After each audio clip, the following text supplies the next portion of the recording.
Hi, it's Jonathan from Behind the Build, and I wanted to make you aware of a change. What you'll see in the title of the releases is Behind the Build AD and Behind the Build ID.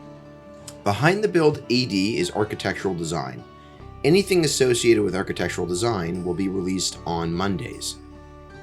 Behind the Build ID is interior design. Anything to do with interior design and its consultants will be released on Thursdays.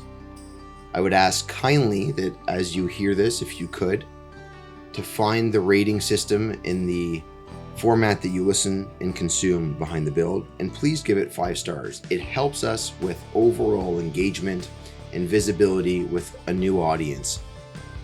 With that said, please enjoy today's episode.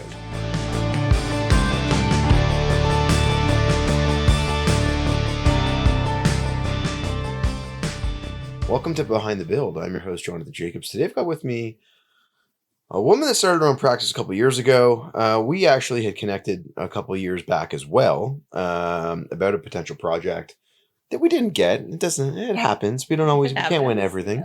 Yes. She's got an incredibly successful studio that is less than a decade old, with work spanning beyond just Toronto and into the US. Today I've got with me Meg Cassidy from Studio Meg Cassidy. Hi. Thanks for joining. Meg and I spoke fall of 2025, right? I was like, hey, I want to join on the podcast. Like, what is this thing? And we just were able to enjoy some lunch together, and I learned a whole bunch about you that I obviously never knew before. So first off, just thanks for coming here. Thanks for coming over to my house. Yeah, no, I appreciate the invite. Yeah, it's good. It's my pleasure. So I don't remember. If you've not listened to this, which is my hope.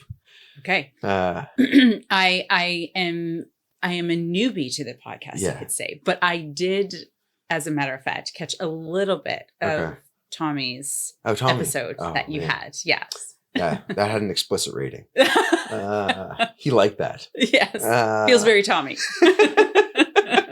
So the basis of this is we want everyone to get to know you. So I'm gonna roll back the clock and I'm gonna ask you, like, 1, where did you grow up? 2, what kind of kid were you? And I'm talking like the earliest memories you have of yourself, family. Like, what was it like for you as a kid?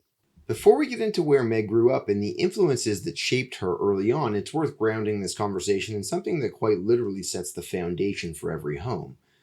Because long before interior finishes and furniture, space layout, and all of that, the way a building connects to light, landscape, and climate starts with its windows and doors.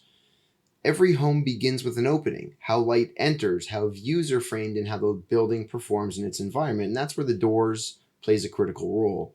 The Doors is a window and door supplier working across the GTA, throughout Canada, and into the select US markets.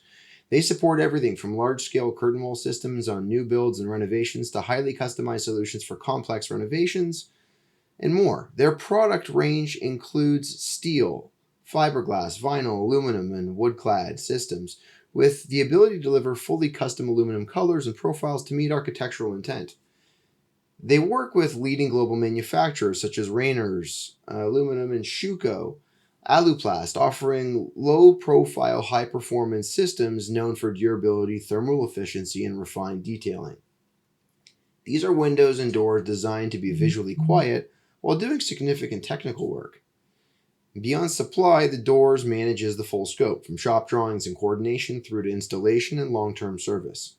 For projects where precision matters and performance cannot be compromised, they bring clarity, experience, and consistency from start to finish. If you want to learn more, you can click on their link in the liner notes, or you can email me. It's Jonathan, Jonathan, @waldenhomes.ca. Now, back to Meg. Yeah, so I grew up in Waterloo, so just west of the city.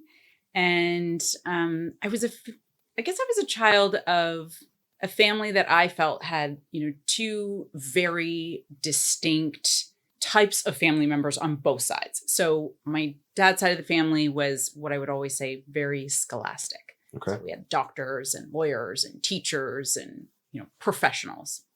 My mom's side of the family was large. And so my dad's side he had one other sibling. My mom's side, she was one of 5 kids. So 2 very different dynamics that had come together. And my mom's side of the family was many entrepreneurs, people who were very creative, people who love to cook and entertain and do all these things. And so growing up, I was sort of exposed to these, very different kind of polarizing worlds. And I, very much loved and appreciated both sides for what they were. But I really kind of naturally gravitated towards the time that we spent with my mom's family. And I think, you could say it's like 2020 hindsight right now, given the world that I'm in. But my grandparents in particular were like extremely stylish, wonderful, hospitable people. And I spent a great amount of time with them. I was very, very, very close to my grandparents. And so I grew up in Waterloo? In Waterloo. Okay. Yeah. And so I grew up with a family that, we spent a lot of time together, and every major holiday was hosted at my grandparents' place, and all the influences of sort of, I guess, how my mom would have grown up with that same, type of joie de vivre for just life and entertainment and culture was very much a part of my life at home with my parents as well. But then subsequently, I got so much enrichment from, like I said, the time that I had with my grandparents. So I grew up being someone that was definitely creative and artistic. I was a competitive dancer for like 13 years of my life. Okay. My brother and I are 8 years apart. So my dad played professional hockey. Is he older or younger? He's older. Okay. Yeah. My dad played professional hockey for a few different teams and like went through the American Hockey League and et cetera, et cetera. Okay. So when he retired from his hockey career, he went on to become a teacher. And, fast forward, my mom owned a modeling agency. And so she was, again, much more in sort of like that fashion and creative world. And there my dad was, now gone from the sports professional to this, scholastic individual. And they have my brother. Yep. And fast forward again, my brother gets really into hockey, and that becomes sort of this like thing that my dad and my brother have, right? Yep. And then enter the chat 8 years later after my dad has finished his hockey career and, he's into teaching. My mom decides, I think I want to have another child. My dad's life had kind of slowed down from being on the road and doing all these kinds of things with his hockey career. And so they had me. And so then, I don't know, you could say it's like traditional in its approach, but my dad being the person that he was in his hockey career, naturally then as my brother entered into hockey, that really became their thing. Yes. And then my mom being in this like modeling and creative world, putting me into ballet, this sort of became our thing. And so it's interesting because then growing up, we really sort of lived in these like separate lives in terms of, you've got 2 kids as well, like activities consume so much of our lives, right? Yeah. And so that's really where my parents went and spent their time. And not that we didn't cross over. And obviously, we came together at the end of the day for meals and all the good stuff. Yeah. But I really had a very formative relationship with my mom, just even based on the amount of time that we spent together doing all the, like I said, traditional girly things, if you will. Right. So anyway, so I grew up being exposed to sort of, again, these like very two different worlds and really loving it. And then as I got older and I was going into high school, I went to a specific arts high school. Okay. And I'm not even, looking back, I'm not even sure entirely why I felt so pressed to do that. I think I had gotten to a point where I was really invested in my dancing. And I thought that this would be a really great way to kind of bridge both of those worlds. So, okay, I can go to high school and I can dance at high school. Well, okay, that makes sense. So I did that for grades 9 and 10. And I majored in dance and drama and I minored in vocal, and it was great. It was very time consuming, but I did really love it. I want to contribute something to this, just as a frame of knowledge for anyone listening. and understanding that it's funny because I've actually never really done this, but Waterloo, as you were growing up, at a certain stage, it started to become the central tech hub Yes. of Canada. Totally. It wasn't when you were young, but it became that. Yeah. And pretty shortly, like to your point, into my sort of teen years. Right. Like you really saw, obviously, with the rise of RIM and well, so BlackBerry. Yes. For anyone listening, if you've ever heard the term BlackBerry, it originated in Waterloo. It did. And subsequently, every major global tech company pretty much has a home base in Waterloo. It is the Silicon Valley of Canada, as Silicon Valley is to the United States. So it is a very, very big tech. So in just saying that, so that you can all understand, that was the framework in which you were growing up. It was this like relatively, at one point small town, but really started to boom. Yeah. And I feel like, now obviously there's been sort of the demise of RIM and BlackBerry and all of that. But then there has been, a great surgence even in the last sort of 6 to 10 years of other new tech companies that have come in as well. I do still consider it a small town. I mean, look, comparatively to Toronto, yes. But nonetheless. Okay, sorry. So, digress. You were talking about grade 9, grade 10. Yeah, so I'm in high school, like, doing like all the artistic things and really loving that. And then still obviously dancing in a competitive capacity outside of school.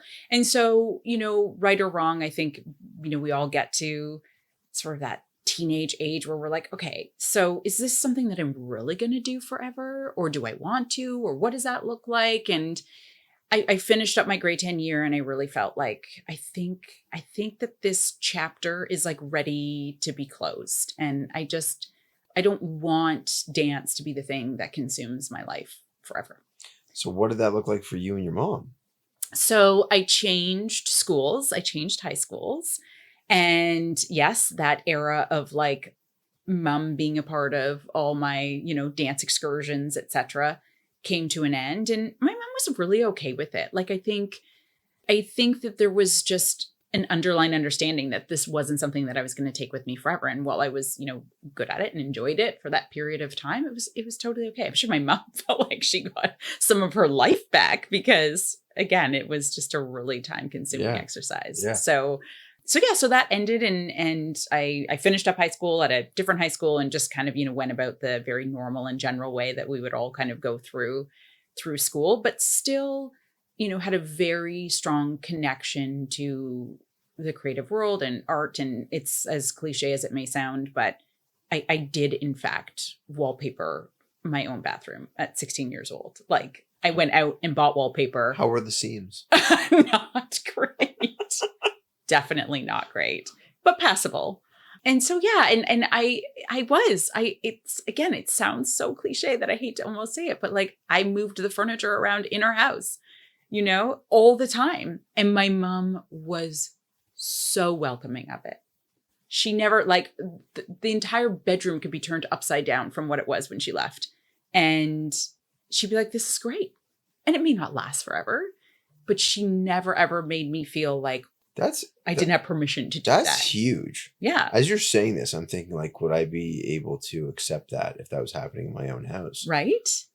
And also like my little self just moving around all these large pieces of furniture. I don't know how I was doing that without damaging things, but yeah, she was really great about that. And so I think I just had all these opportunities in like really subtle ways to kind of express my creative side and do all these little tinkering things that creative people like to do. And my mom was the same type of person as well. Like she loved that and loved to cook and loved to entertain. And so I really was, born into an immediate and sort of extended family of people that did this.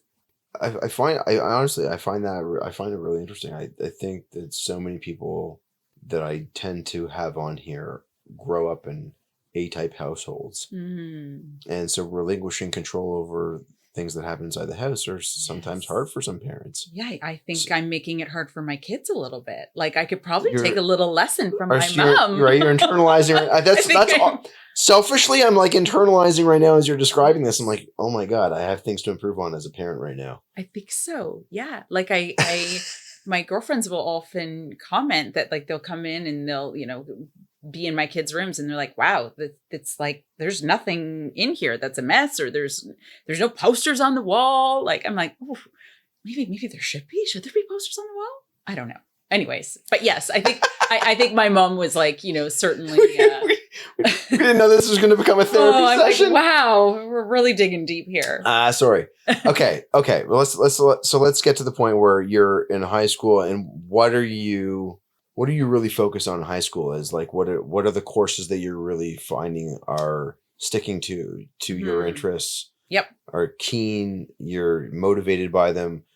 Are they anything to do with what you're doing now, or are they completely different? I mean, I would say no-ish, because, I think a lot of high school there's just a lot of generalization, right? Yeah. Like we're trying to give kids this like very broad and general way of being able to learn, right? It's kind of wild. And so, but if I were to pick one specific subject that I probably was like very resonant to, it would be, English or history. Okay. English, definitely on the writing side. Like I do love to write. I consider myself like an expressive person. And so I think that came very naturally, and I got a lot of enjoyment out of that.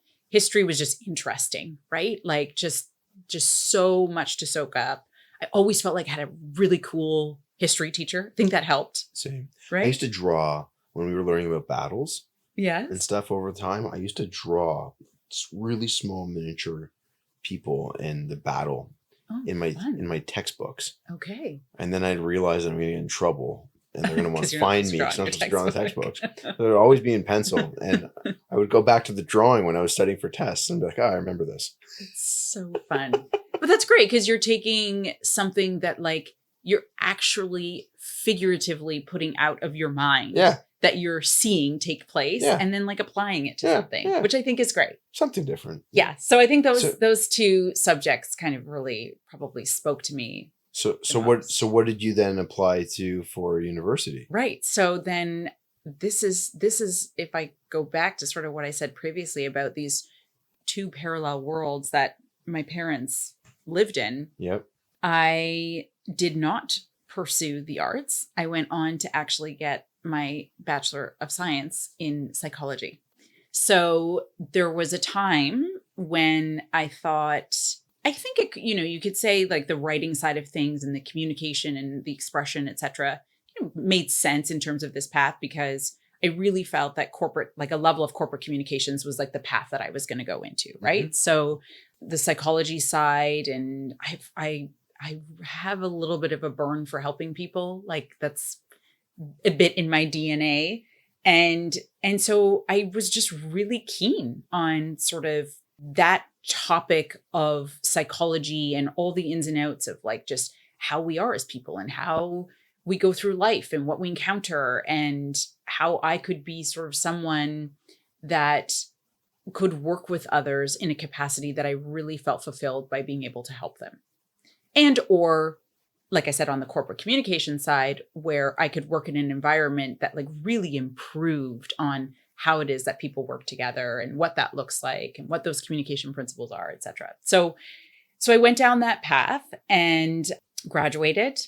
I had applied for my master's in communications to go to school in Australia. And that summer, before I was planning to go off to school, I took a job at an agency in experiential marketing, and kind of fell in love with it. And I think fell in love with like, oh, now I'm making money and this is like interesting and fun. And I was working with some really dynamic people. And so I didn't go and do my master's. Crazy. Yeah. But you had been accepted. Yes. Okay. So you denied. I said, I'm not going to take this path. This is not what I'm going to do. So where was the job? Was the job in Toronto? Or it was in Toronto. Okay. So that was the transition from Waterloo to Toronto.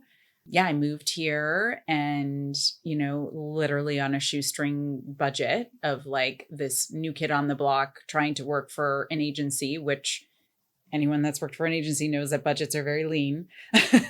So I really just was I was really just enthralled by the whole culture and the speed in which we had to move. And I think the communication side inevitably came into play immediately too, right? So it didn't feel like a large departure because I was working with clients and I was working with teams, and I was, servicing clients in a way that meant that I really needed to be steadfast in like my pursuit of excellence in terms of how I was going to service people. So there I was, and I just sort of kept at that for several years. Hold on, let me do the math on the severals.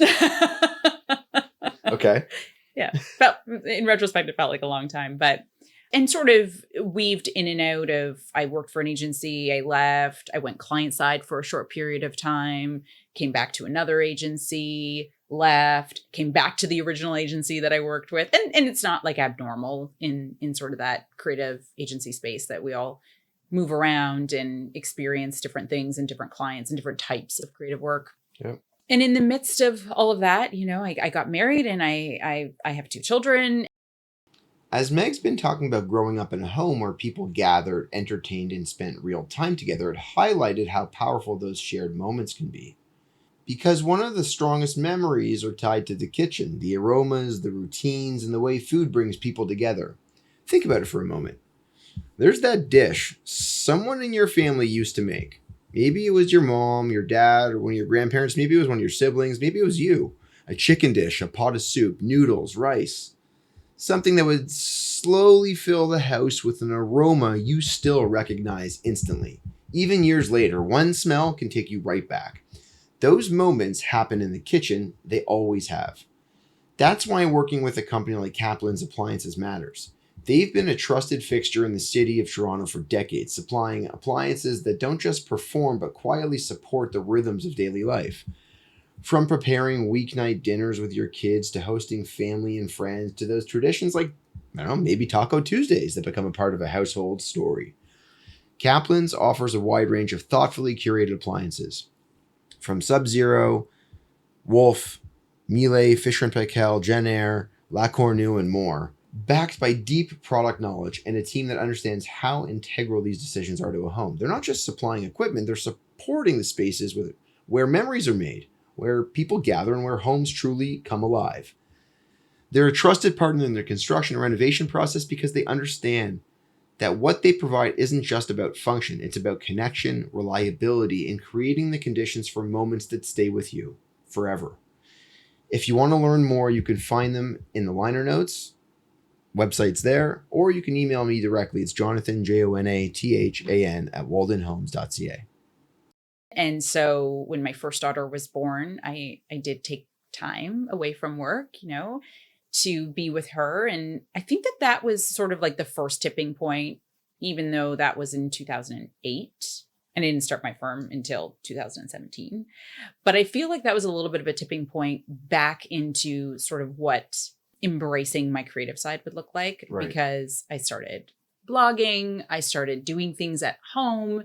My husband and I renovated a house, and so I very organically captured the content around that and posted it. And so I was feeding a little bit of that domestic side, because here I was now kind of like a temporary stay-at-home mom, and I wanted to still feel busy because I came from 14-hour days at an agency. I was going to say, for those that are unaware, agency is not exactly a 9-to-5 job.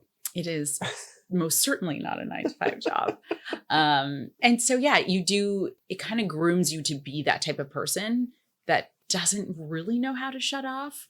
And you're just fast paced in a lot of aspects of your life, because it just carries over. And so to sit with, this newborn, it wasn't that I didn't have that and I didn't embrace it, because I did, and I loved it. And I say to this day that the 2 years that I was home with my girls were probably the best 2 years of my life. I loved them so much. It was such an amazing and wonderful experience. But there was also that, how do I still maintain a bit of my identity? And so the creative side started to kind of come back, because it was an easy way for that to happen. I was in home, I could talk about home and a little bit about, motherhood and all that good stuff. So, and when you say that you were sharing content, because at the time, if you're talking 2008 onwards, Yeah, gosh, what was I on? like Like, I mean, I had Instagram, WordPress. right? Yeah, like I had a Word. Facebook, I don't even think I was like, Facebook, maybe, yes, you're right. I was definitely posting to Facebook. MySpace was around. MySpace, which I never did. I never went down the MySpace path. I think I had like a Visco grid.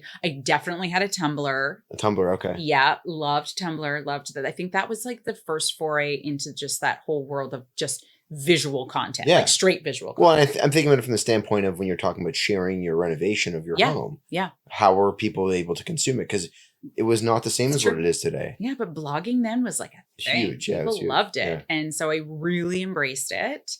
And so again, that kind of like dipped my toe back into that world. And then fast forward, I had my maternity leave and I went back to work. I went back, agency side, or at the time, actually, I was working client side. And I just kept doing that and, working my way up to a very senior position in my career. And then in 2013, I had my second daughter.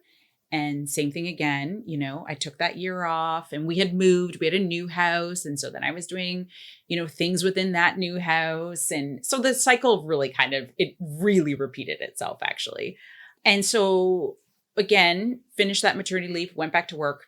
And it was about the time when my youngest daughter was getting ready to go into kindergarten that I felt this real nag to, I think, be sort of done with agency life. It can burn you out really young. And I definitely felt burnt out, especially as a mom of two kids and trying to keep up with that pace. Well, I feel like this is not to, I guess no, this is intentional. It's a play on words. Mm-hmm. You had no agency at home. That's right. Exactly. Totally.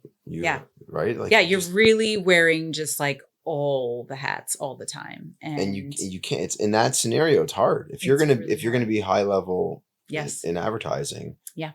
Yeah. Unless you can really leverage things, it's really hard. It's really hard. And my husband, was equally propelling his career in a way that he had to travel a lot. And so we were all just, trying to make our mark and do our thing while also simultaneously, raise our children and do a good job of it. Right. Yeah. So all to say, I felt this like wild kind of calling towards, I think it's time. Like, I think you can do this, begrudgingly to my husband, because he is like the antithesis of risk taking, which is, I guess, why it works. But for me, I was like, I just think I can do this. And like, clearly, I don't have an education in interior design, but I felt really confident because I had this sort of corporate rigor in me. I had been, trained in a way that I knew how to service clients really, really well. I knew how to manage budgets. I knew how to project manage. I knew like client communication like the back of my hand. You also have a degree in psychology, which means you get to tap into how to be able to pull things out of people. I'm a temporary psychologist, I say every day at work. So it comes in design. It comes into my world all the time. But I felt I really felt good about sort of, I think I can run a business. And then I knew I had sort of this natural talent towards design. And so I really kind of just did it. I walked into my office one day and I said, this is where it all ends. Okay. I want to take a second on this. What did that look like? I mean, you're having conversations with your husband about this, obviously, about like what this risk is going to look like. Yes. But I'm also, I try to be really glass half full. Yeah. And so in my mind, to be fair, I had freelanced, a couple of small jobs for some friends on the side. And so people had started to kind of inquire. And naturally people were coming into my own home and being like, oh gosh, this is really cute, or this is really great, or like, where did you get this from? Or how did you do this? These types of conversations. And so there was an organic sort of dabbling of things that was happening that probably made me even more confident that I was like, okay, people are asking to kind of hire me, right? I mean, they're small jobs. Like, this is not something that's going to sustain you in a career, but I felt like there was things that were happening there. Mm-hmm. And so I think my husband saw that as well.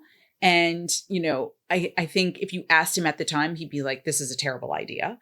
But Meg's who Meg is, and my commitment to him was, I'm going to hold up my end of the bargain and I'm going to figure this out. And if it doesn't work, then, you know, I'll go back to doing sort of that thing that was like really constant. And so I think that was like the deal, was that I would try it and I would see how it goes. And if it wasn't going to deliver on what we needed, you know, collectively as a couple and as a family, then I've really believed so wholeheartedly, and I say this all the time to people who are, you know, in the thick of something or trying to make a decision that feels so paralyzing, is that everything is just a point in time.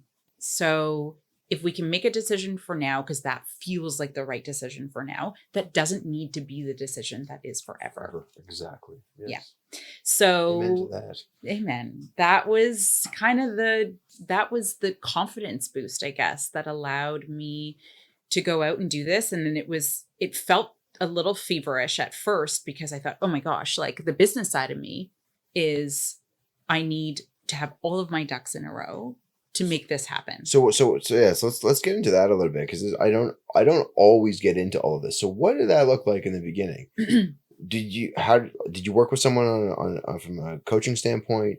Did you just know what to do? Like, and what did you start with? What were some of the first documentations that you had to fulfill and registrations you had to do? Yeah, I knew absolutely nothing. Okay. I had zero mentorship. Okay, perfect. Like, I really was, and it sounds like it's like a hope and a prayer, but again, I it's not like I came with nothing. Like, I really did have sort of all the tools to make things successful. I just needed to apply it to a completely different line of work than what it was that I was doing, right? So I get it. Yeah. I knew about contracts from my previous world. I knew about building budgets. I knew about, you know, project schedules. Like, all of those things were still part of what I did. Yeah. So there was no intimidation in that. It was just, okay, so how does that work in the world of interior design? So truly the first and foremost thing was like, okay, I need a bank account. I knew that, right? So in doing so, that also means that I have to have a business number, right? Well, I can't open up a bank account without having a business number. Okay, so first thing, then I'm going on to, you know, the Government of Canada website, and I'm like acquiring a business number. And do I need HST? Okay, well, let's figure out like what's the threshold for all of that. So lots of just, I would say, natural discovery into that. And then the single most important thing that I needed to also do was hire a lawyer, because I was not going into business with anyone without having a contract, which is kind of interesting because I am so wildly amused by people who can do that, right? Like, creative people can be much more on the fly. I sort of sit somewhere in the middle, because the business side of me that I had for so many years tells me like, we need to reduce risk wherever possible. And so this was the lining up of the ducks that needed to happen for me to feel good about taking on a client. Right. And so I did all the things. I got the lawyer, I got the contracts, I set up the business. How did you find the lawyer? Oh, I called a friend and was like, I remember you did this or that, and like, who did you use? And she was like, oh yeah, like, you need to call this guy and he'll set you up. Right. So yeah. So, and that, you know, those individuals, like whether it was like the person I was dealing with at the bank, or it was the lawyer or whomever, it also helped me in tertiary areas that were even outside of, you know, their specialties, right? Because they're like, you're going to want to consider doing this and you're going to want to think about that. And so I think collectively, all those people just sort of held my hand and gave me those initial tools that I needed to get started. And I knew when I started, because I didn't have the technical side of things, that I needed to take on projects that sort of fit probably more in like the decorating realm of things to begin.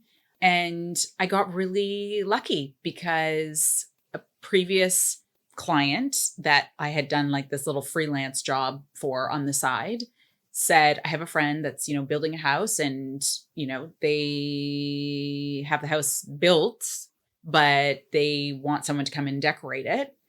Is that something that you could do? And I was like, yes, that's me. I can definitely do that. And that was like a big check mark. And I think for my husband was like a little bit of a sigh of relief, because it was a really large home. So it wasn't like I was coming in just to do, a bathroom or a bedroom or whatever it was. So how did, I don't mean to interrupt the flow, but how did you know about your pricing? I did a bit of research, Okay. definitely. Like I was reading a lot and just trying to understand sort of like how the market worked and who could charge for what. Yeah. I started with an hourly based Yeah. fee because that felt like, also this is 8 years ago. I don't know. I mean, I talk to different people now that still are doing hourly. Some lawyers would say you should only be charging hourly. Yeah. So anyways, we all have our different reasons for the way that we do things, Yeah. but it definitely felt logical then because Okay. I was like, this is sort of the rate that I think I can work off of. Again, I had worked agency. I had worked with freelancers. I had worked with other people. So I kind of knew what their rates were and maybe our worlds were different, but there was like a bit of a parallel that I could create. So I felt I got to the hourly rate fairly confidently. Okay. And then the rest was really just about, okay, well, the number of hours that I put in is sort of what I get paid. And that has subsequently shifted and we have sort of a different model now, but it was, you could say it was a little trial by fire, but I did again feel like really confident in sort of the design aspect of things. I think what those early projects taught me was more about the technicality of things, right? And the ability to say like, oh gosh, we need to map this room out and we need to measure all of these things and we need to make sure that that sofa is going to fit through the door. Right. And like all of those early day learning things that I guess, the benefit of going and working for another firm would have been that they would have told you all of that. Well, that and also like registering yourself as with your accounts. Yes. At different suppliers. Yes. Getting to know who the different suppliers are. Totally. Yeah, that would have all been built in for you. Yeah. And I had to go and kind of seek all of that out. But it just happened. Like it really, again, like there was really no magic sauce. I definitely poured everything into it. And I thought I worked really hard when I was at the agency and then realized that I'm actually working even harder as my own business owner. But it felt different. Well, and I assume it still would. I mean, you're talking about your name tied to your brand versus your name working for another brand. Exactly. It is. Yeah, it's a different level of different. Pressure. Yeah, for sure. Right? And responsibility. Yeah, and if you're gonna hold merit to the value that you're gonna bring to a project and to a people's home, vacation home, wherever it is, then you need to put yourself out there. Totally. And only when you're putting yourself out there are you actually going to be able to really achieve something that's going to be meaningful. Yeah. So, how long did that home take to complete? That's my first question. This follow-up question to that is, was that project beneficial to you in landing the next project, or was it completely separate from the next project? No, it was. I mean, so the project took about 1.5 years, maybe just over a year. Okay. Because again, like all the structural work had already been done. So it was really just, we need to wait for some things to arrive and, we had to put together a plan. And so like that felt kind of, it was again, a large home. So, so that completed and, we photographed that and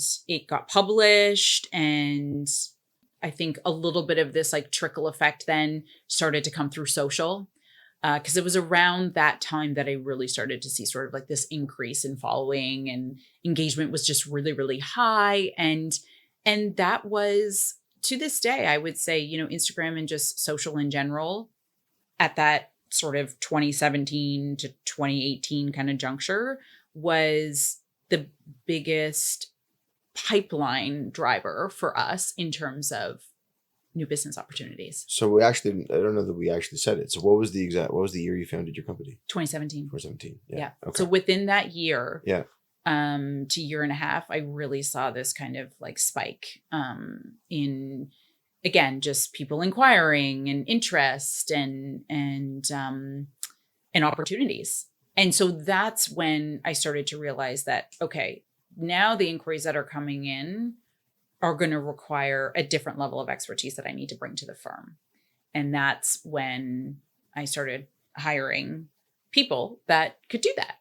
So, and did you look at hiring and essentially creating the business as now business with employees, or were you looking to do it on a contractual basis? No, I think in the beginning it was really definitely, it was like, okay, we need to walk before we run, and contract base was like definitely the route that we needed to go. I didn't even know, the longevity in terms of like how many clients were we going to acquire and how long would this how many be? do I need?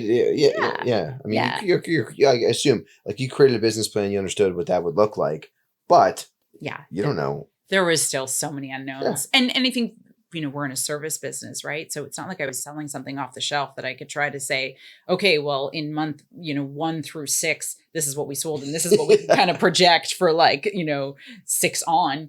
It wasn't like that. It was really just sort of putting out what you could to attract people, and then hoping that they would pick up the phone and they would call. Yeah. And then whatever happened after that was like, we're going to have to kind of roll with it. And so certainly on a contract basis. But I think then once we got to that stage of acquiring those clients that wanted that deeper level of interior design, then that's really kind of what took our firm to where it is today and allowed us to be able to, build. We've got a 15,000 square foot home in California that we're building right now from the ground up. So which, doesn't matter that it needs to be 15,000 square feet. It's kind of actually irrelevant. But the point is, we went California. You went from doing these small little things on the side to California. Yeah. And you're based in New Toronto. York and Missouri and lots of other parts of the US. So tell me, when you said before that you realized that you need to bring in professionals and they're going to be contract, what were the roles that you needed to fill initially to be able to keep the boat moving and not sink? Yeah. So initially, I needed a design team that could draw. Okay. So that was everything from junior to sort of intermediate designers that were really proficient in CAD.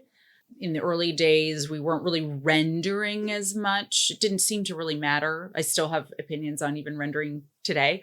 But the packages that we were putting out for our projects, needed to be really robust. And now it's really actually kind of, I feel like that's like accolades for me internally, is when I can look at sort of what we were doing in the early days. And then I see the packages that, in some cases are 78 pages long, that we are sending to our build teams.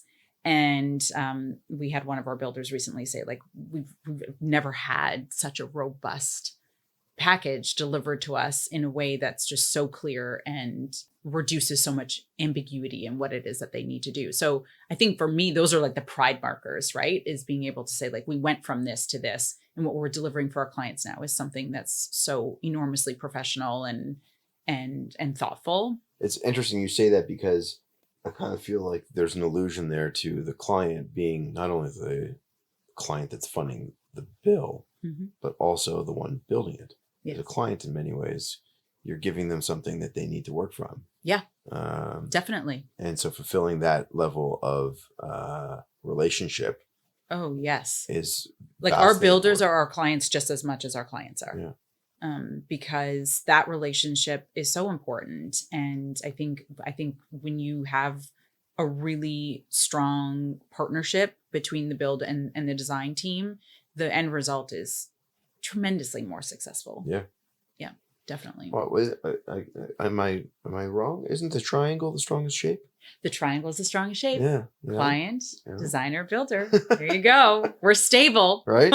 Sometimes you can remove the client and you can just have the design team. If there's an architect involved, you just get the design team and builder, and there's your triangle. Well, I think it comes back to sort of when you asked that question about, what was your favorite subject in school? And I could say fairly confidently that it was English and history. We talked about the fact that there is so much generalization in school, right?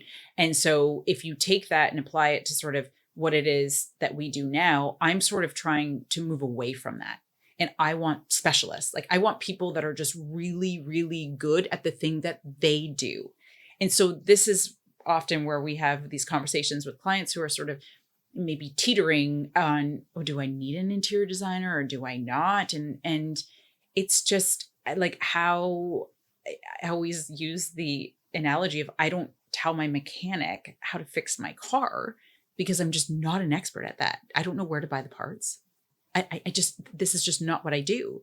And so it feels to me, although I respect and completely appreciate that this is a luxury service for the majority of the world to be able to hire an interior designer, I'm also a little surprised that there are so many people who may be in a position to be able to buy this service think that this is something that they could do when it's, just not part of their repertoire. Because I really think that the more we can bring people who are specialists in what it is that they do, the end product is not only better, but the process to get there is so much smoother. Look, we're working with someone that you work with quite often is Richard Wangle. And so we're working with Richard on a project, and we're looking at cladding systems for stone on that side of a house. And only by engaging with the right trades and partner are you able to get to the point where you can pull out hundreds of thousands of dollars of cost on the assembly of the stone. Exactly. Because you now have the artisans involved in the overall assembly. Yes. And not to mention, there is just way too much risk for screw ups in this work. Yeah. And we talk about that a lot with clients. If you are not astute to the things that need to happen in this business, then you are putting yourself at risk for a very expensive mistake. Yeah. Well, look, you're not going to go get surgery from a general practitioner. No. You're from your standard doctor. You're not going to go do tax law with a lawyer that's studying criminal law. You're not going to do it. No. So when it comes to this industry, because there are so many shows and because there are so many stores, a lot of people feel like they can do it. They do. Yeah.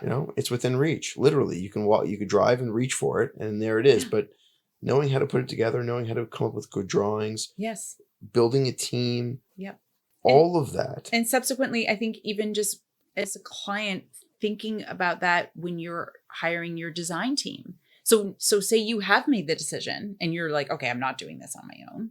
And now I'm interviewing designers.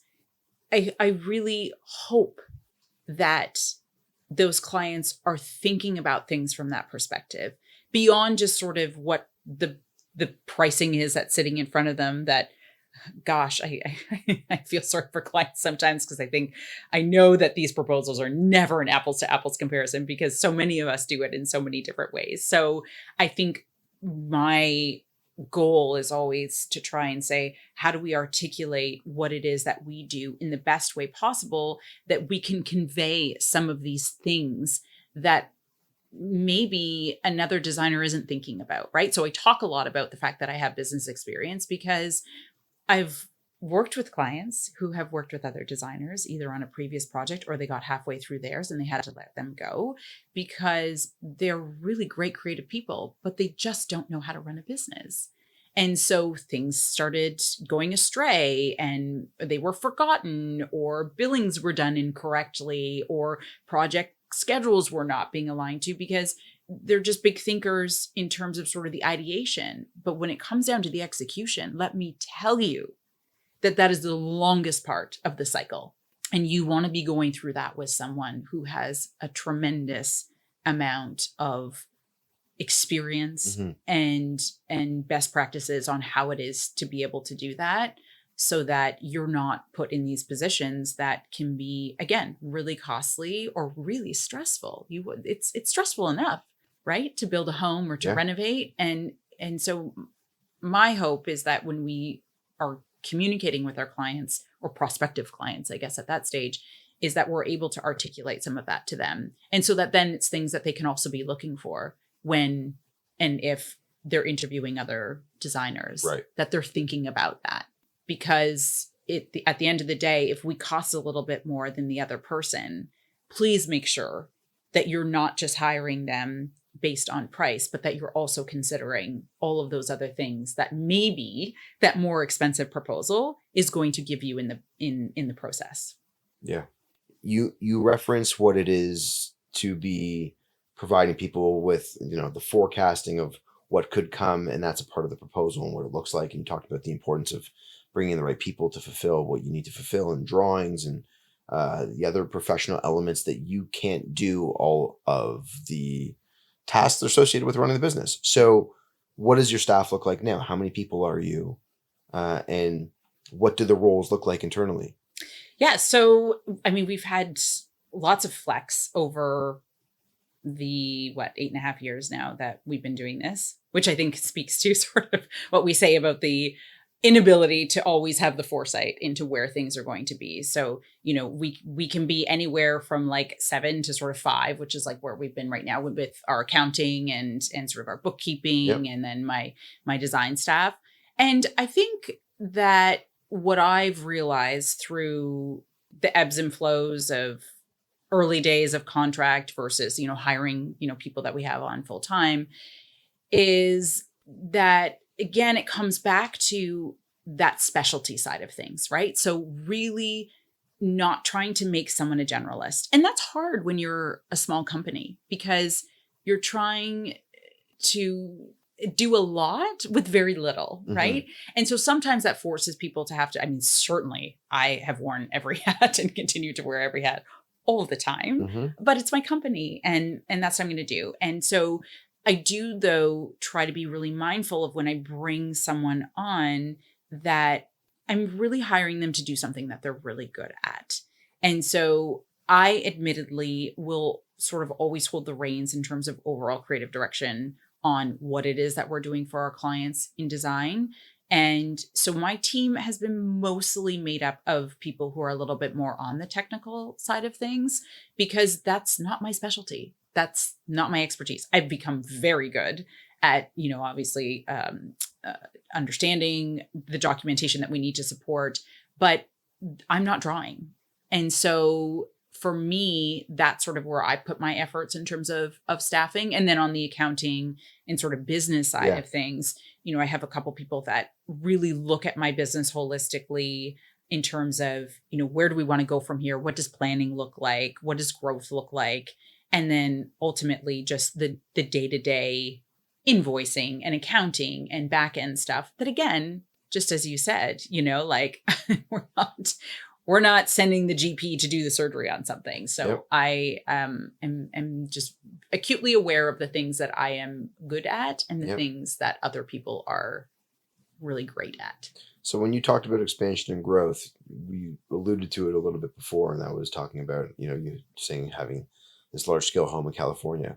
What was one of the first projects that you acquired that was outside of Toronto and into the US? Yep. And what did that do for you in your belief and understanding that there is a prospective market south of the border that you hadn't yet even really tapped into? I know, and I get the question so often from even like colleagues, like designers that are in the industry with me, like, how did you build up your US client business? And again, like, it was so organic. It came through, a lot came through social initially. And then of course, once you acquire sort of those initial clients, they start to tell other people. And if you live in New York, then the chances are that someone else lives in New York, et cetera. So because a lot of that started to happen during COVID, it surprisingly made even more sense because we were effectively working remotely in Toronto for Toronto clients anyways.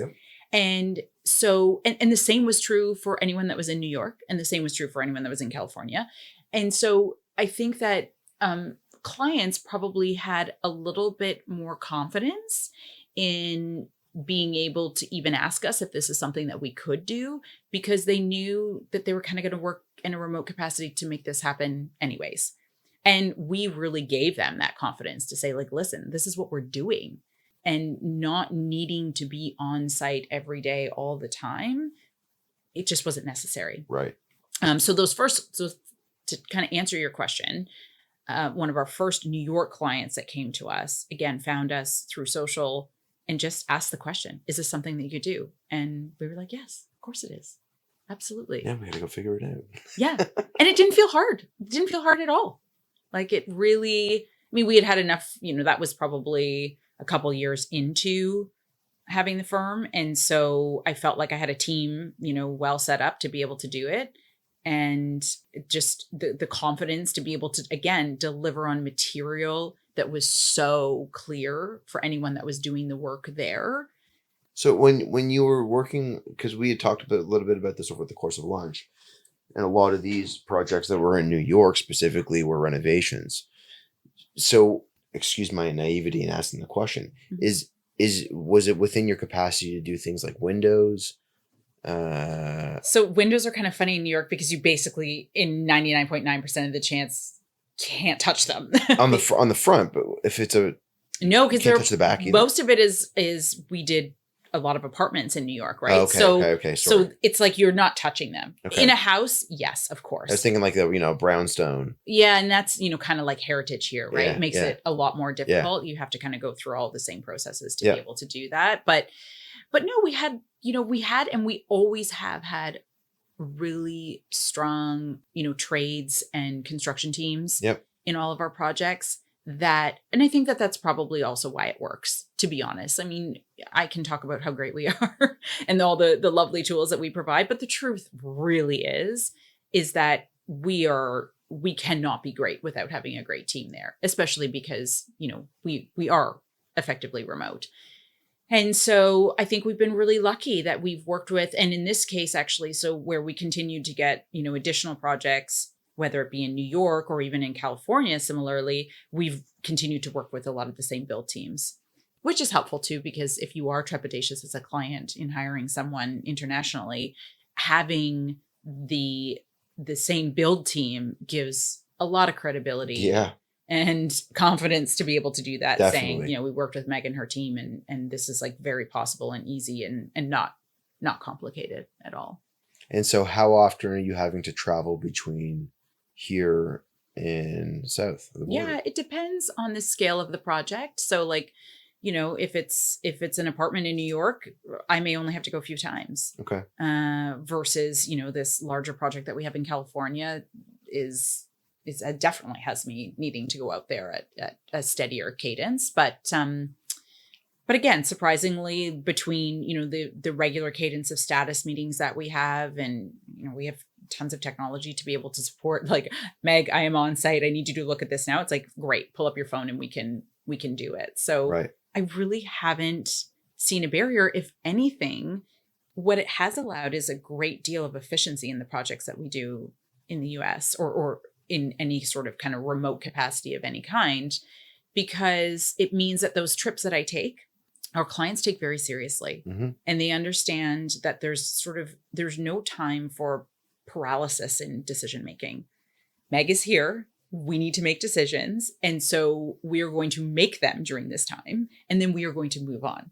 I have another analogy that's like, you tried on a few wedding dresses, you bought the wedding dress and you stopped looking. It's like, that's what we need to do with your house. We cannot keep, there will always be another sofa that will be beautiful. There will always be another stone in this capacity that could look just as great as the one that we're looking at now, but we're going to make a decision and we're going to move forward. And I think that they, particularly as clients, have been really good at doing that. And everyone feels really confident. And how have you found it in terms of being able to navigate the supplier scenarios given those remote locations? How are you working with suppliers? Yeah, so I think from sort of FF&E perspective, like we were already working with a lot of US suppliers here. So that Rolodex was pretty robust. Okay. And then when it came to anything else that was, more material around like building material things or suppliers that would need to provide something around, very specific lighting or whatnot, then we really would lean on our builder team to support us. Okay. Yeah. And so what is the expectation you have for the business given the tenure that it has had now, mm-hmm. the level at which you have delivered for clients, and I'm going to try to find the right word, the right adjective here for how you see it, but given your own, I got to think of the right word.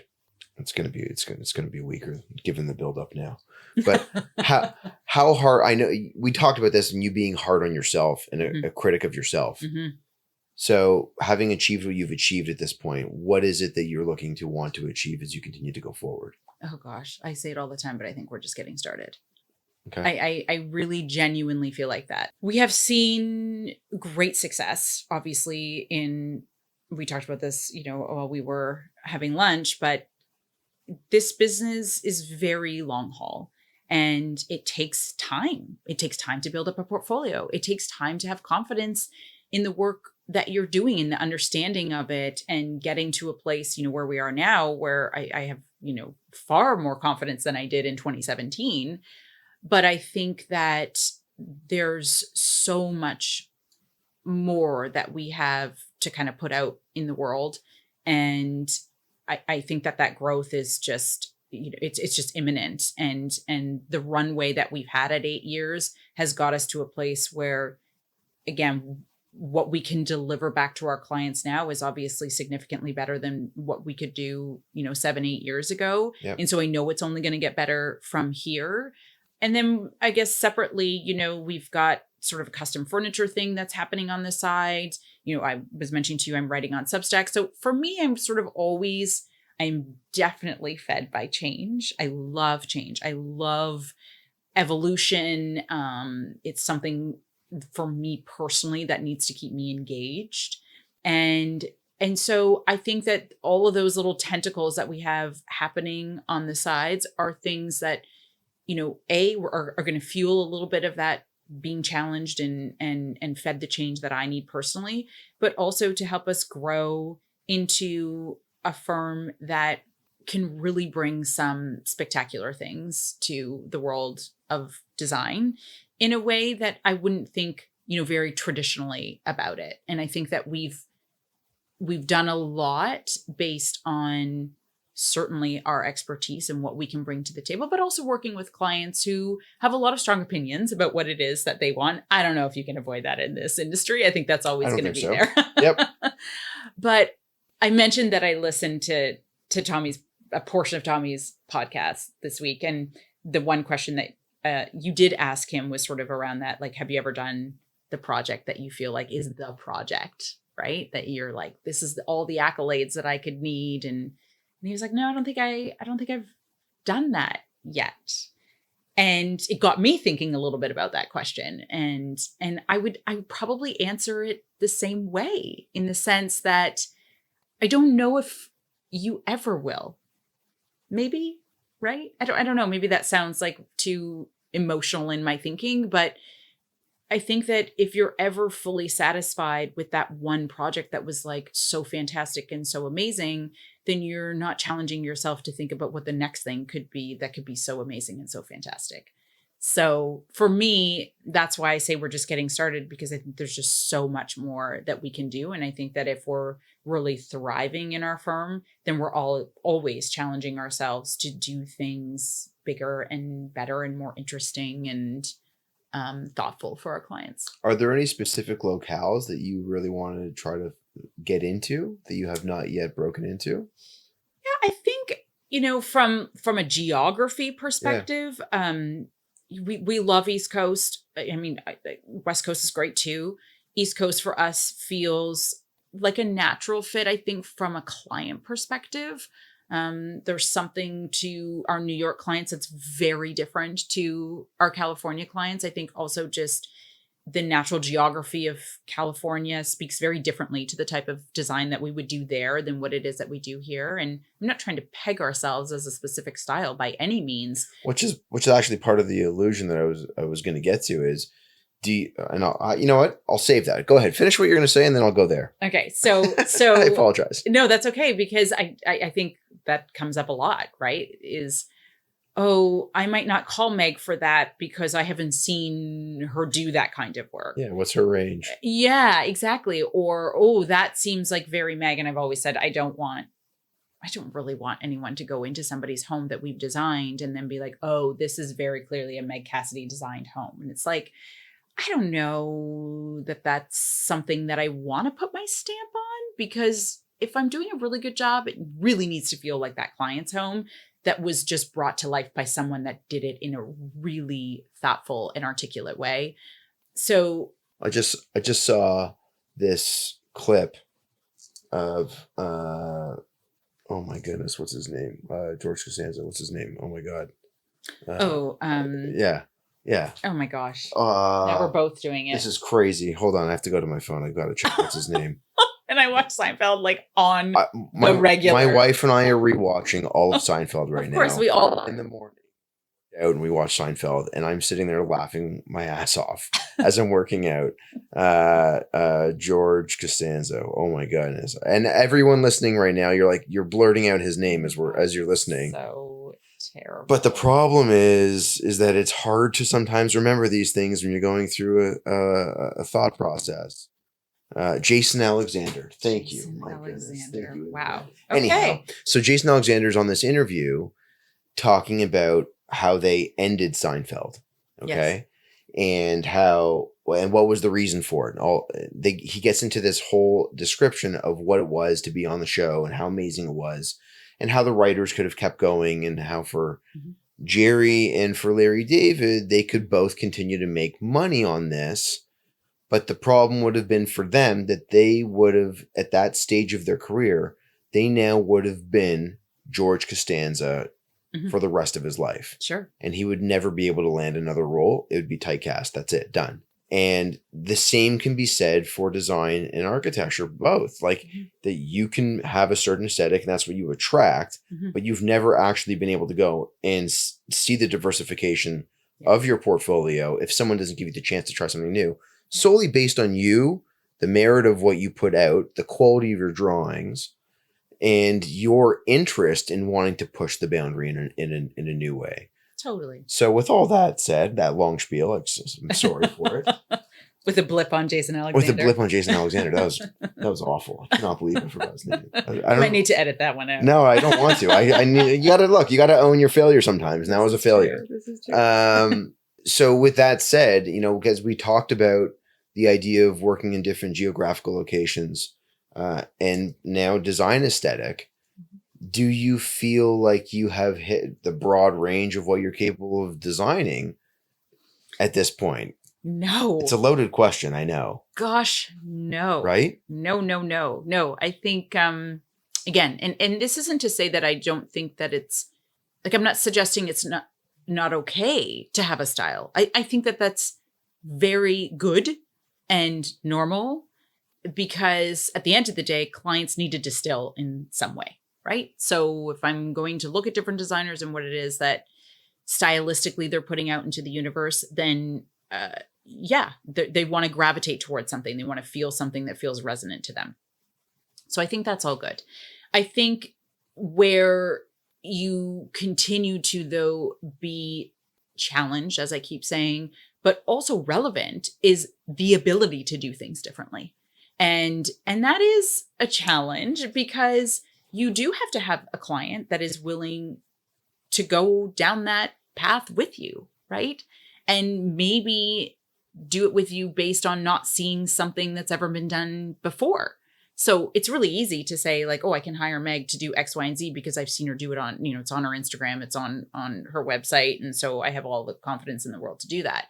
It's another thing to have a client call you and say, listen, this might be a bit of a stretch for you, but do you think that this is something that you could do? And you're always allowed to say yes or no, by the way, right?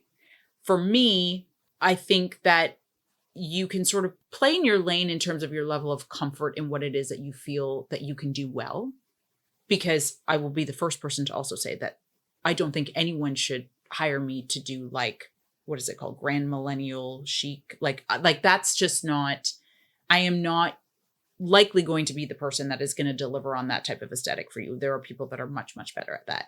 But I think that you can still sort of be in the capacity of the work that you have put forth and be able to push some boundaries, and having a client that will allow you to do that, I think, is ultimately how you continue to sort of get to that proverbial, best project that you've ever done, status, if you will. So one of the other things that we had talked about over the course of lunch was about awards Yes.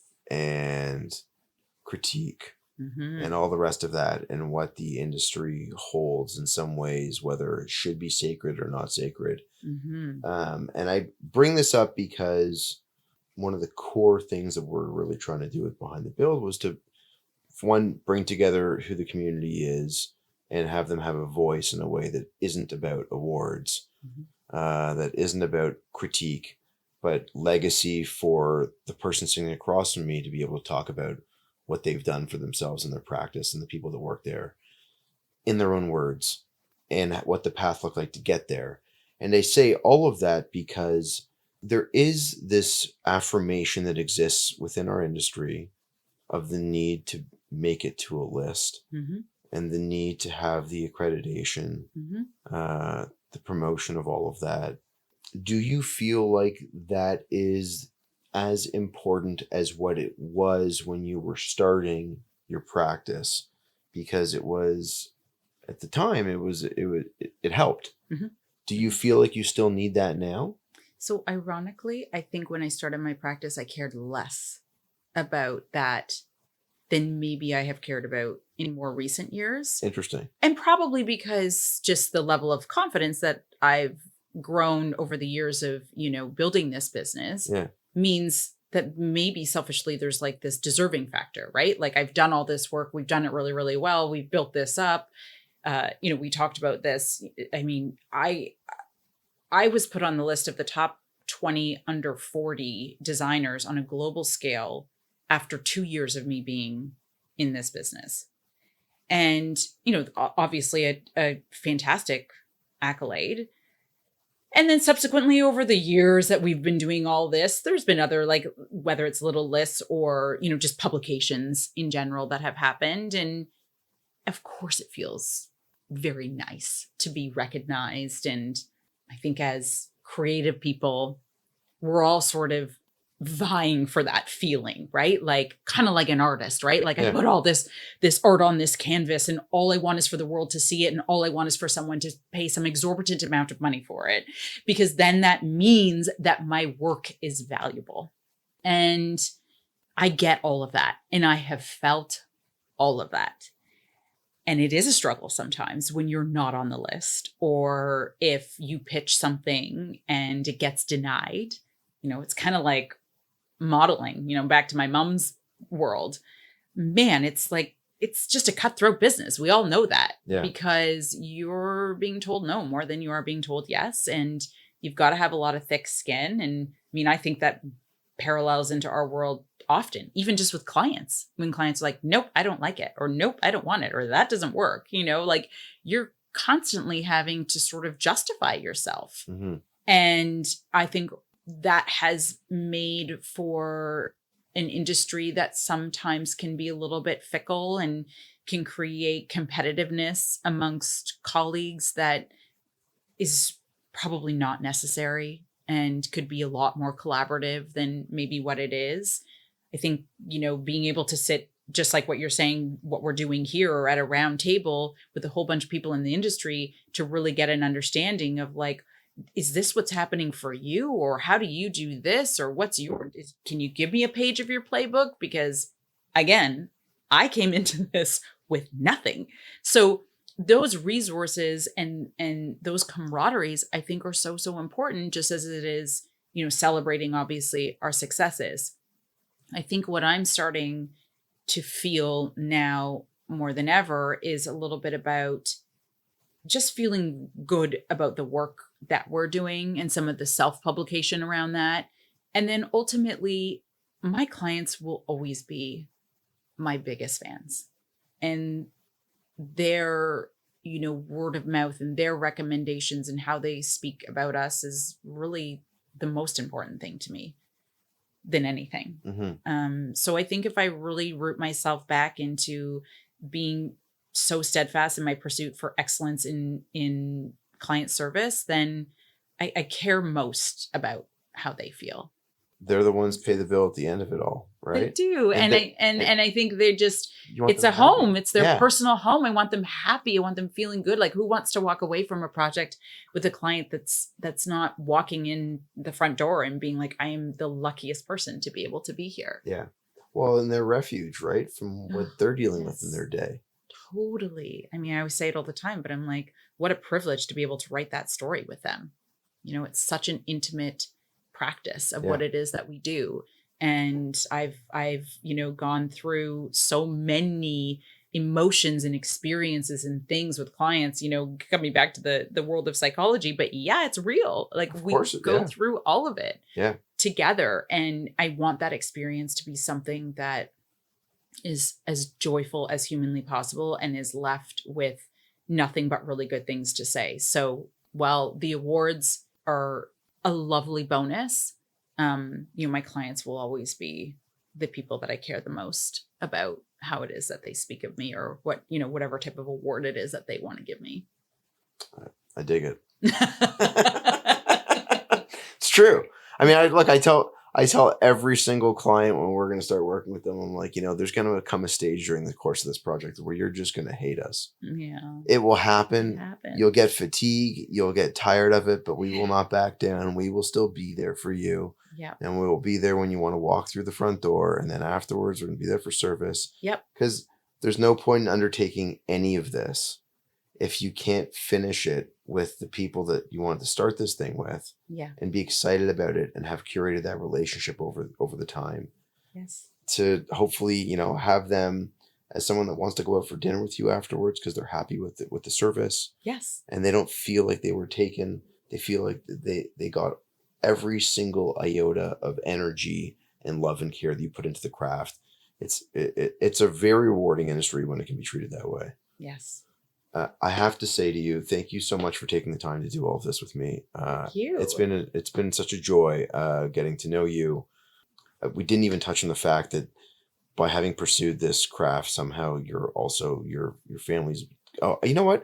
I was gonna cut it, and I'm not gonna cut it. I'm gonna ask you this. Okay. I'm gonna keep going. One more for good measure. I'm gonna keep going with a few more, because I realized I didn't even ask you. We did so much talking about the business and about all this other stuff. I didn't ask you a couple details about yourself. So. Forget the send off. Sorry, I'm keeping you for another couple. Rewind. We didn't talk at all about what you like to do for yourself, which I try to get into with everyone, and that is like how do you reset? What do you like to do for yourself outside of practice, and what does that look like? So, you know, from a health and wellness perspective, I'm a very sort of steadfast Pilates girl. That's my thing. I hop on the reformer, and it is truly, as any other, you know, person in fitness or athlete or in sport will tell you, is like those minutes that you spend doing that practice truly allow you to sort of check out from everything else. And I have always felt that, you know, Pilates has always done that for me. And so I'm you know, I'm grateful for that practice. How often do you do Pilates? I mean, I try to do it at least 3 times a week. Yeah, that's solid. Kind of always the solid goal, if you will. Yeah. And you know, everyone's got me on like, you got to put the weighted vest and the walking on, and so I'm trying to embrace this, like, you know, 40s new generation of, you know, working mothers walking together with our weighted vests. Anyways, it sounds again like very cliche. Oh, come on. But look, it's all good, you know, right? That's the thing. Everyone, look, if you're listening to this and you're wearing a weighted vest and you're listening to this, good for you. These are our people. They are out listening to us with their weighted vests on. And if you're listening to this and you're like, oh, I haven't worn my weighted vest and it's been a couple days, go put it on. You need to wear it. And the reason you need to wear it is because it's good for you. It's so true. So just who cares about all the other stuff? Yeah. Yeah. Okay. So if I'm not, you know, like Pilates is sort of my time. And then my eldest daughter is a dancer, and I love, you know, she kind of took that up from me. And she's just that other additional creative force in my home that, you know, we love to dabble in, whether it's me watching her dance or she's, you know, cooking or baking or doing something fun. We both love music. And so that's kind of our connection and how we spend our downtime together. And my youngest daughter is... Wait, hold on. Before you go to your youngest daughter, what are some of the music? Like what What are you listening to? Okay, we're in our country era right now. Very hard. Chris Stapleton tickets go on sale on Friday. Well, we got Zach Bryan for you got Tampa, Zach Florida. Bryan. Oh. So this is our next little rendezvous, if you will. Yeah. Okay. We're doing that in March together. And I'm really, really excited about that. And she's so excited. This was like a little surprise gift for her. And she's graduating this year from high school. And I'm feeling like all the feelings right now about the fact that she's 50% empty nest. Yeah, she's leaving me next year. Yeah. And so this is kind of a bit of I want this to be a year of yes for her and us trying to do as much as we possibly can together and making those memories and just having a lot of fun. So we are doing that, and we are, like I said, we are in our country era, but we vacillate, like whatever the mood is calling for, we're into it. Have you heard Zach Bryan's song with Kings of Leon? Oh, yes. Okay, just making sure. Of course. Just making sure. It's definitely top 3. Okay. Yeah. Yeah, same. Yeah. Very sorry. Okay, and you were saying about your other daughter. And my youngest daughter is she's an equestrian, so she rides horses. Oh, wow. And that's become a really big commitment of time for me. My husband obviously dips into that world as well, but it certainly has been. He rides equestrian, or no, he doesn't. Like, or he's taking. He dips in with like helping, facilitate this activity in her life. Good for him. Like join her. No, neither of us. I mean, I went to horse camp when I was young, but neither of us rode. This is something that she, from the age of 6 was like, I need and want to do this. Yeah. And so here we are. And so we spend, our winter months training at a barn out in Burlington. And so that's, kind of 4 or 5 times a week that I'm needing to go and do that with her. Wow. And then she shows in sort of spring all the way through to kind of October time frame. So yeah, it's a really big commitment, but it's such a joy. Yeah. I cannot begin to explain how much these animals have, impacted our life in so many different ways. And it's such a special privilege to be able to have her ride horses and see her do something that, she loves with such conviction. Well, and her confidence level of being able to work alongside an animal, right? Yeah. Yeah, especially when, you're starting at 6 years old. And she's a tiny little thing, she's on a and she's got this horse. Yeah, 1,100-pound horse that she's just got all this control over. It really is such a wild experience. I mean, they could either give her control or they could take it away. Yes. Right? Oh, it's happened. Yeah. So that's pretty amazing. Okay. Yeah. It's fantastic. And with your husband, what do you like to do together? Yeah. So I'm a huge foodie. Okay. So I'm always sort of like dragging my husband to all my favorite restaurants around Toronto. I shouldn't say dragging, but like I really am the foodie of the two of us. And so he relies on me to be the person to say, okay, where are we going and what are we doing? And we both love travel. Yeah. Can I put you on the spot and ask you a couple of your favorites? Oh, in terms of restaurants? Yeah. Okay. So, understanding that this could age well or not. So, well, yes, because I was going to say, like, evergreen. I have an OG that, like, I will go back to time and time and time again, and it is a restaurant that's been around for a long time, that's Le Swan. It's on Queen Street West, just east of Crawford, and it is a French diner, petite, kind of. There's limited seating. Yep. But they make a salad niçoise and a roast chicken like I have not had before. I was noticing as you looked away, you're like, have I had anything? Like, no, I have not. No, it's really good. Okay. And I gotta say, like, I think it's also, there's a vibe. It's just got this really cozy. You talk about music, like you go to Le Swan and you pull up, I don't know whether you're on Spotify or Apple Music or wherever you're getting your music from, and I find myself constantly being like, oh, this song. Oh, I'm adding that to the playlist, to the point that I actually have a Le Swan playlist on my Apple Music. I love it. Yeah. Because I've accumulated all of these songs, in that space that I love so much. Yeah. There's a lot of nostalgia, I feel like, in Le Swan. Yeah. Most frequently, I have had a very strong affection towards Linny's. Have you tried Linny's yet? No. Okay. Linny's is on Ossington. It is It's a steakhouse. Yeah, that's why I haven't tried it. Yeah. Oh, your vegan ways have prevented you. Okay, we got to find maybe some vegan options on the menu. There's more than steak. Don't worry. But there's like pastrami. Yeah, don't worry. They probably have like buttered asparagus. Yeah. Yes, that is true. Anyways, I will say like the accoutrements are very good. I have heard that it's exceptional. Yeah. So I'm really just loving Linny's these days. And Giulietta. I mean, those are probably my like top 3 that kind of, have been on like a long-term cycle now, it seems. But Giulietta's never had a failed meal at any of those 3 spots. Okay. Yeah. And what about some of your favorite travel destinations?